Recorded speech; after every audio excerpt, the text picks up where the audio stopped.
중고등학생 여러분 반갑습니다. 여러분의 MC 권희슬입니다. 자전거에도 관련 교통 법규가 있다는 사실 알고 계셨나요? 좀 더 재미있고 안전하게 타기 위해 준비했습니다. 본격 자전거 토크쇼 자전거 회담 지금 출발하겠습니다. 와! 네, 오늘 자전거 회담에는 실제 고등학생 4분이 패널로 출연해 주셨습니다. 먼저 자기소개 부탁드릴게요. 안녕하세요. 18살 김성준입니다. 10대들의 자전거 동호회 라이더를 운영하고 있습니다. 안녕하세요. 여기서 가장 어린 17살 장태현입니다. 사실 자전거 탄 지는 몇 달밖에 안 됐어요. 안녕하세요. 저는 오늘 홍일점 오수윤입니다. 잘 부탁드립니다. Yo, what's up? 프랑스 살다 와서 18살인데 1학년인 박정현이에요. 아 근데 진짜 만나서 진짜 너무너무 반가워요 진짜. 아 근데 오늘 날씨 진짜 춥지 않아요? 아 그 자전거 회담이라 해가지고 자전거 타고 왔는데 진짜 추워 죽는 줄 알았어요 진짜. 네, 감사합니다. 그리고 오늘 저희를 올바른 길로 이끌어 주실 전문가 선생님을 모셨습니다. 박수로 맞아주세요. 안녕하십니까. 도로교통공단의 김종갑입니다. 여러분들 뵙게 돼서 진심으로 반갑습니다. 네, 선생님 잘 부탁드립니다. 사연을 통해 자전거 관련 법규를 알아보는 첫 번째 코너입니다. 이름하여 레드라이트를 켜줘! 네, 보시면 이제 탁자 위에 저희가 레드라이트를 준비했습니다. 사연을 듣고 이게 자전거의 과실이다 싶으면은 레드라이트를 눌러주시면 됩니다. 아시겠죠? 네. 네. 좋습니다. 이번 코너에서 많이 맞추시는 분들께는 다음 코너에서 특별한 찬스가 주어지니까 신중하게 집중해서 정답을 맞춰주시길 바랄게요. 자, 그러면은 첫 번째 사연 들어가도록 하겠습니다. 안녕하세요. 은평구에 사는 중3 학생입니다. 자전거를 타고 가다가 인라인 스케이트를 탄 사람이 갑자기 나와버려서 사고가 났어요.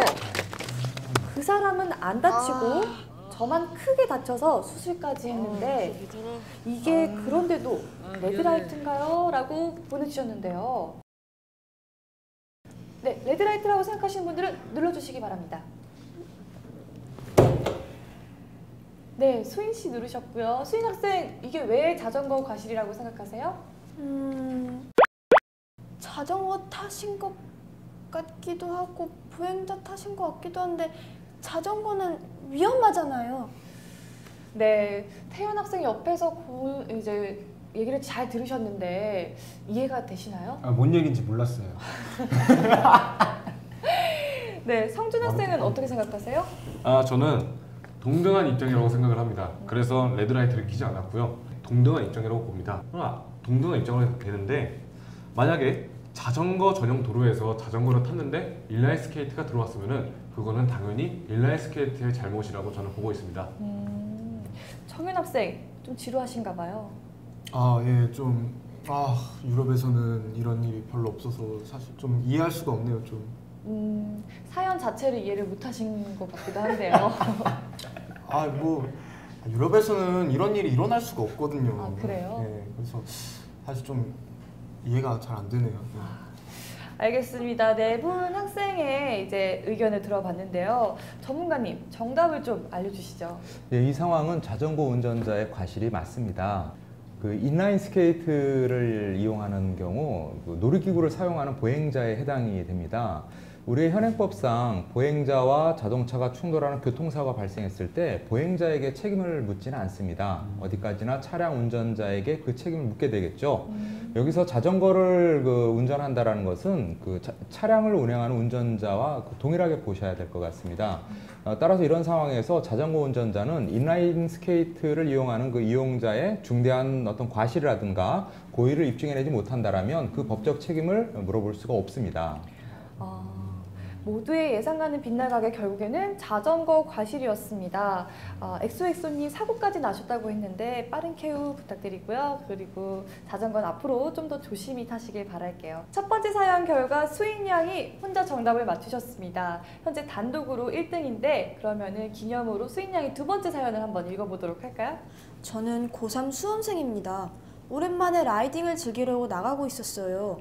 자전거 도로와 인도가 따로 있는 곳이었어요. 그날따라 거리가 복잡해서 인도로 갔습니다.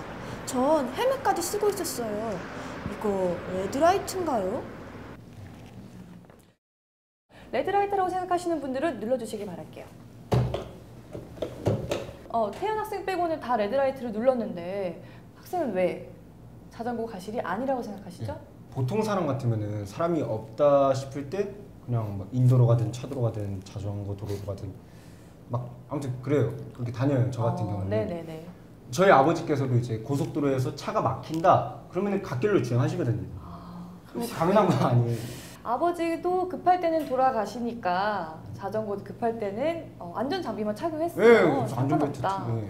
그렇게 얘기를 하셨는데 정현 학생 이에 대해서 어떻게 갓길이란 말을 아세요? 간 만든 길인가요? 네.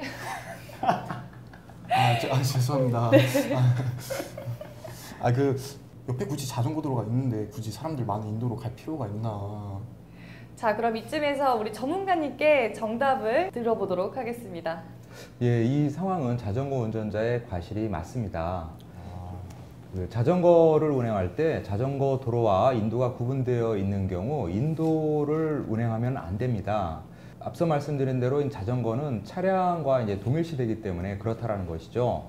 특히 자전거를 인도에서 운행 중에 자전거 운전자의 과실로 보행자를 충돌하는 교통사고가 발생했을 때 교통사고 처리특례법 제3조에 의거해서 무도침범 사고의 형태로 다뤄져서 형사처벌까지도 가능하게 되어 있습니다. 먼저 그 자전거를 운영할 때에는 자전거 겸용 도로인지 인도인지를 우리가 확인할 필요가 있겠고요. 만일 인도라면 이 자전거를 원칙적으로 운행할 수 없다라는 점, 이 점을 분명히 해야 할 것 같습니다. 자, 지금 그러고 보면은 세 분은 정답을 맞추셨는데 태연 학생만 첫 번째 사연과 두 번째 사연 모두 다 맞추지 못했습니다. 조금 더 분발을 하셔야 될 것 같아요. 벌써 첫 번째 코너 마지막 사연입니다. 현재 태연 학생이 한 문제도 못 맞추고 꼴등이에요. 네, 그러니까 지금 사연을 힘차게 한번 읽어보면서 이번에는 꼭 맞추시길 바랄게요. 네. 고1 학생이에요. 어느 날 밤 학원 끝나고 독서실을 가다가 자동차와 사고가 났었어요. 라이트가 고장나서 어쩔 수 없이 라이트를 떼고 자전거를 타긴 했어요. 차도와 인도 사이로 달리긴 했지만 혹시 이거 레드라이트인 건가요?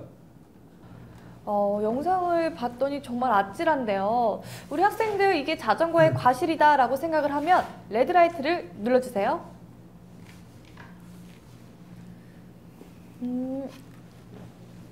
다 안 누르시는 건가요? 그럼 이거는 다 자동차의 과실이다라고 생각을 하시는군요. 그러면 성준 학생부터 왜 그런지 한번 얘기를 해볼까요? 네, 일단 영상을 본 것과 같이 앞에는 자전거가 가고 있었고요. 뒤에는 자동차가 가고 있었습니다. 하지만 분명 자동차는 라이트를 켜고 있었는데 앞에 가는 자전거를 못 볼 수가 없었던 것 같아요. 제가 보기엔. 그래서 아마 이건 자동차의 고의적인 행동이 아닐까라고 생각을 합니다. 네, 알겠습니다. 그러면은 태연 학생 네. 이번에는 맞출 수 있을까요? 자전거는 라이트가 없고 자동차는 라이트가 있습니다. 그 앞에 그렇죠. 쌍라이트 네. 쌍라이트인데 근데 라이트를 켰음에도 불구하고 그 자전거를 박았다는 그 자체가 아무리 밤이어도 그렇지만 운전자가 회식 술 마시는 학생인데 이런 거 어디서 배웠어요? 네. 정현 학생은 어떻게 보셨어요? 자전거가 이제 밤이고 어둡잖아요. 그럼 이제 그 다른 자동차가 볼 수 있게 뭐 라이트라도 있어야 되는데 라이트가 없었잖아요. 그래서 뭐 자동차의 과실이지만 그래도 자전거도 조금 있지 않나. 그래도 4명 중에는 좀 그나마 논리적으로 얘기를 해주신 것 같아요. 뭐 고의적이다, 음주운전, 뭐 선빵이 나왔는데 알겠습니다. 그럼 전문가분께 정답을 들어보도록 할게요. 예, 이번 상황은 자동차 운전자의 과실이 맞습니다. 예, 모두 맞춰주셨습니다. 야. 그 야간 운행에 있어서 자전거 운행과 관련해서 우리가 좀 주의해야 될 것들이 좀 몇 가지 있는데요. 예, 일단 야간에 일반 차량 운전자는 자전거나 이 오토바이와 같은 이런 이륜차를 확인할 확률이 매우 낮습니다. 그래서 자전거 운행을 야간에는 좀 의식적으로 좀 자제할 필요가 있겠고, 좀 부득이한 상황에서 자전거를 운행해야 할 경우라면은 저 상대 차량이 나를 받겠지라는 이런 생각을 하면 안 될 것 같아요. 예. 그리고 반드시 야간 조명 장치를 갖춰야 되겠고 또 헬멧 등 이런 기본적인 안전 장구를 소홀히 해서는 안 될 것 같습니다. 자동차 과실이지만 자전거에게도 어느 정도 책임은 있다라고 얘기를 해주셨는데 알겠습니다. 첫 번째 코너를 통해서 자전거 관련 법규에 대해서 조금 알아봤는데 이제 다들 조금 감이 오시나요? 네. 조금 근데 꼴등이에요 아직. 네. 자, 수익량이 이번 코너를 통해서 1등을 해서 저희가 다음 코너에 자전거 관련 법규에 대해서 조금 더 심화 있게 다뤄볼 건데요. 수익량에게는 혜택이 주어질 겁니다. 자, 그러면은 다음 코너로 넘어가 볼까요?